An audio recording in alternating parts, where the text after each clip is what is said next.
Dear viewers, अक्सर लोग कहते हैं कि एमएस एक्सेल के अंदर वाटरमार्क अप्लाई नहीं हो सकता। स्क्रीन पे देखिए कि मैंने यहाँ पे एक वाटरमार्क अप्लाई किया हुआ है और पेज के दरमियान में किया हुआ है और उसके ऊपर टेक्स्ट भी आपको नज़र आ रहा है, वाटरमार्क भी आपको यहाँ पे कम्प्लीटली नज़र आ रहा है। तो आज हम इस लेक्चर में पढ़ने वाले हैं कि एमएस एक्सेल की शीट के ऊपर हम वाटरमार्क किस तरह से अप्लाई कर सकते हैं। जैसा कि आपको स्क्रीन पे नज़र आ रहा है, अगर मैं किसी और पेज पे क्लिक करता हूँ, देखिए यहाँ पर भी वाटरमार्क आपको नज़र आ रहा है। अगर यहाँ मैं किसी और नेक्स्ट शीट पे जा रहा हूँ तो यहाँ पर भी नज़र आ रहा है। जैसे हम यहाँ पे कुछ भी राइट करते हैं, जैसे फर्स्ट के मैंने यहाँ पे नेम लिखा और नेक्स्ट पेज पे मैं चला गया, उसके बाद जैसे मैंने यहाँ पे भी नेम टाइप कर लिया, तो आप देखें कि जहाँ जहाँ मैं डाटा टाइप करता जाऊँगा तो वाटरमार्क मेरा वहीं वहीं पे ऑटोमेटिकली यहाँ पे आता जाएगा। तो वाटरमार्क आपने अप्लाई कैसे करना है और प्रॉपर तरीके से कैसे अप्लाई करना है। बाज़ दफ़ा वाटरमार्क अप्लाई तो करते हैं मगर वो इतना क्लियर नहीं आता, बल्कि डार्क प्रिंट हो जाता है और उसके ऊपर जो टेक्स्ट होता है वो ठीक तरह से प्रिंट नहीं हो पाता। तो इसको आपने वॉश आउट कैसे करना है, यानी इसको ट्रांसपेरेंट आपने कैसे करना है, आज के इस लेक्चर में हम ये भी सीखने वाले हैं। तो सबसे पहला काम आपने क्या करना है कि एक शीट लेनी है, वो शीट ओपन करें जिस शीट के ऊपर आप वाटरमार्क अप्लाई करना चाहते हैं। फर्स्ट कीजिए मेरे पास ये वाली शीट है, इसके ऊपर वाटरमार्क अप्लाई करना चाहता हूँ। अब देखिए मैं फाइल पे क्लिक करता हूँ, प्रिंट पे क्लिक करता हूँ, फिलहाल यहाँ पे कोई वाटरमार्क मेरे पास नहीं है, तो मैं शीट के ऊपर वाटरमार्क अप्लाई करना चाहता हूँ। तो इसके लिए मैंने क्या करना है, सबसे पहला काम मैं ये करूँगा कि इसका मैं लेआउट चेंज करूँगा। इसके दो तरीकाकार हैं वाटरमार्क अप्लाई करने के या लेआउट चेंज करने के। पहला ये कि आप नीचे यहाँ स्टेटस बार पे देखें और यहाँ पे आप क्लिक करेंगे पेज लेआउट पे। अगर आप पेज लेआउट पे क्लिक करते हैं तो आप इस लेआउट में चले जाते हैं, क्योंकि इसी लेआउट में आने के बाद ही वाटरमार्क आपका शो भी होगा और अप्लाई भी होगा। और दूसरा तरीका इसमें है कि आप व्यू पे आएँ, व्यू पे क्लिक करने के बाद आपने यहाँ पे क्लिक करना है पेज लेआउट पे, यहाँ से भी हम जा सकते हैं। और इसमें तीसरा तरीका है कि आप इंसर्ट पे आप आएँ, इंसर्ट पे क्लिक करने के बाद देखिए हम यहाँ पे इसको पहले नॉर्मल कर लेते हैं। आप इंसर्ट पे आएँ, इंसर्ट पे क्लिक करने के बाद आपने हेड एंड फुटर पे क्लिक करना है, तो तब भी डायरेक्ट आप यहाँ पे पहुँच जाते हैं पेज लेआउट के अंदर। अब उसके बाद देखिए जैसे हम यहाँ पे हेड एंड फुटर पे क्लिक करते हैं या पेज लेआउट पे क्लिक करते हैं तो आपको यहाँ पे ऊपर ये हेडर नज़र आता है, ये आपको ऊपर हेडर नज़र आ रहा है। आपने हेडर में दरमियान में क्लिक करना है यहाँ पे, और फिर उसके बाद आप चले जाएंगे ऊपर हेड एंड फुटर के टैब पे। जब आप यहाँ पे क्लिक करेंगे, पेज लेआउट पे क्लिक करने के बाद ऊपर टॉप पे क्लिक करेंगे तो ऊपर आपको ये हेड एंड फुटर यहाँ पे नज़र आएगा। अब उसके बाद फिर आपने पिक्चर पे क्लिक करना है और उसके बाद आपने उस ड्राइव में चले जाना है जिस ड्राइव में आपके पास पिक्चर पड़ी हुई है। फ्रॉम अ फाइल पे हम क्लिक करते हैं और जैसे कि मेरे पास यहाँ पे ये लोगो पड़ा हुआ है, मैं इसी को एज अ वाटरमार्क के तौर पे यूज़ करना चाह रहा हूँ। मैंने इसको सिलेक्ट किया और उसके बाद यहाँ पे इंसर्ट पे क्लिक करते हैं। अब इंसर्ट पे क्लिक करने के बाद आपने शुरू में यहाँ पे क्लिक करना है और उसके बाद एंटर प्रेस करते हुए इसी टेक्स्ट को आपने वहाँ लेके आना है जहाँ पर आप इसको इंसर्ट करना चाहते हैं।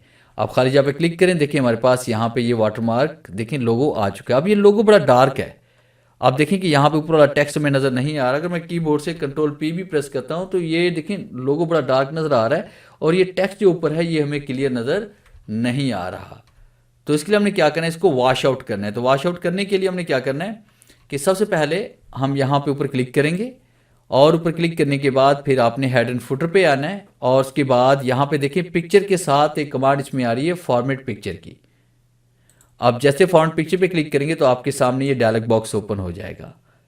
इसमें देखिए पहली जो कमांड इसमें आ रही है वो साइज़ की आ रही है। अगर आप चाहते हैं कि आपके लोगों का साइज़ बढ़ गया है और उसे कम करना चाहते हैं तो देखिए मैंने यहाँ पे 2.6 बाई 2.6 का अप्लाई किया हुआ है।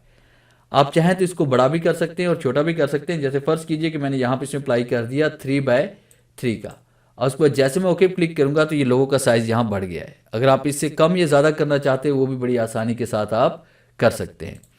और उसके बाद अगर आप यहाँ अपनी मर्ज़ी का साइज़ अप्लाई करना चाहते हैं, मतलब आप यहाँ पे रखना चाहते हैं फ़र्ज़ कीजिए कि 2/5, अगर आप 2/5 यहाँ पे करेंगे तो कभी 2/5 यहाँ पे नहीं आएगा, ऑटोमेटिकली देखें साइज़ वही रहेगा, जो हाइट होगी विड्थ ऑटोमेटिकली वैसी हो जाएगी। तो इसके लिए इसे अनचेक करेंगे और यहाँ पे टाइप करेंगे फ़र्ज़ किया 2/3, तो देखिए 2/3 या 2/5 कोई भी साइज़ देंगे तो ये देखिए हमारे पास उस तरह से अप्लाई हो जाएगा। तो खैर हम यहाँ पे इसको ऑन करते हैं और उसके बाद यहाँ पे साइज़ देते हैं 2/2 का। और फिर उसके बाद आपने क्या करना है, पिक्चर पे आपने आना है और पिक्चर पे आने के बाद आपके सामने देखिए यहाँ पे कलर की ऑप्शन नज़र आ रही है, इस पर हम क्लिक करेंगे और उसके बाद आपने वॉश आउट पे क्लिक करना है एंड ओके क्लिक करेंगे तो देखिए वॉश आउट हमारे पास ये हो चुका है, यानी ट्रांसपेरेंट हो चुका है। इसको और बेहतर करना चाहते हैं तो उसके लिए हमने क्या करना है कि सबसे पहले हम यहाँ पे अपने ऊपर टॉप पे क्लिक करना है, हेड एंड फुटर पे आएंगे, फॉर्मेट पिक्चर पे हम आएंगे एंड उसके बाद आपने साइज़ पे आना है। साइज़ पे आने के बाद देखिए हम यहाँ पे इसका साइज़ बढ़ा देंगे। जैसे मैंने इसका साइज़ यहाँ पे बढ़ा दिया ये वाला, और उसके बाद ओके क्लिक करते हैं, देखिए साइज़ हमारे पास यहाँ पे बढ़ चुका है। और उसके बाद कीबोर्ड से जैसे कंट्रोल पी प्रेस करते हैं तो हमारे पास यहाँ पे देखिए वाटर मार्क प्रिंट हो रहा है। अब देखिए मैंने इसका साइज ना 2/3 दिया था, उसी के मुताबिक ये आपके पास यहाँ पे बेसवी शक्ल में प्रिंट हो रहा है। क्योंकि मैंने इसका साइज़ चेंज कर दिया तो बाद में ये ऑटोमेटिक साइज़ का चेंज हो रहा है। अगर आप उसको दोबारा से रीसेट करना चाहते हैं तो दोबारा आपको वहीं पे जाना पड़ेगा। हेड एंड फुटर पे आएंगे, पिक्चर पे आना है, इसको रिप्लेस करना है आपने, और फ्रॉम अ फाइल पे हम आएंगे, यहाँ पे दोबारा हम इसको सेलेक्ट करते हैं और उसके बाद यहाँ पे क्लिक करते हैं। देखिए दोबारा हमारे पास बिल्कुल गुलाई में आ रहा है।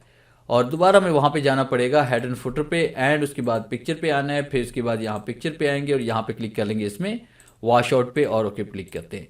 अब देखें ये बिल्कुल आपको क्लियर प्रिंट होता हुआ नज़र आ रहा है। अगर आप इसको ग्रे कलर में प्रिंट करना चाहते हैं तब भी आपने यहाँ पे क्लिक करना है और उसके बाद हेड एंड फुटर पे आप आएंगे, दोबारा फॉर्मेट पिक्चर पे आपने आना है, एंड उसके बाद पिक्चर पे आएंगे, वॉश आउट के बाद यहाँ पे क्लिक करेंगे ग्रे स्केल के ऊपर और उसके बाद यहाँ पे ओके क्लिक करेंगे तो आपके पास देखें ये ग्रे स्केल में यहाँ पे प्रिंट हो रहा है, यानी ब्लैक एंड व्हाइट आपको इस तरह से प्रिंट होता हुआ ये नज़र आएगा। तो ये था मेरा आज का लेक्चर जिसे मैंने आपको पढ़ाया कि एमएस एक्सेल की शीट के ऊपर आप वाटरमार्क किस तरह से प्रिंट करवा सकते हैं। उम्मीद है आज के इस लेक्चर में ज़रूर कुछ नया सीखने को मिला होगा। वीडियो अच्छी लगी है तो इसे लाइक कीजिए और अपने दोस्तों के साथ शेयर कीजिए। मिलते हैं हम नेक्स्ट लेक्चर में, तब तक के लिए गुड बाय।